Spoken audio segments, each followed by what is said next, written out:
बड़े होकर भाई बहन कितने दूर हो जाते हैं, इतने दूर होते हैं सभी के मिलने से भी मजबूर हो जाते हैं।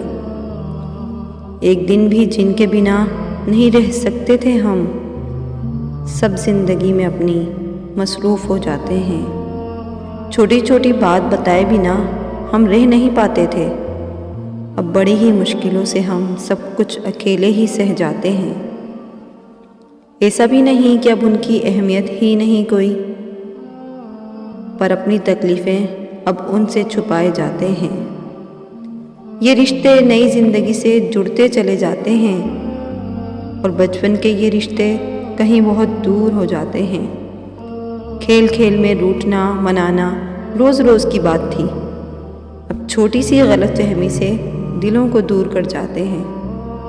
सब अपनी उलझनों में उलझ कर रह जाते हैं। कैसे बताएं उन्हें हम, वो हमें कितना याद आते हैं, वो जिन्हें एक पल भी हम भूल नहीं पाते थे। बड़े होकर वो भाई बहन और हमसे दूर हो जाते हैं।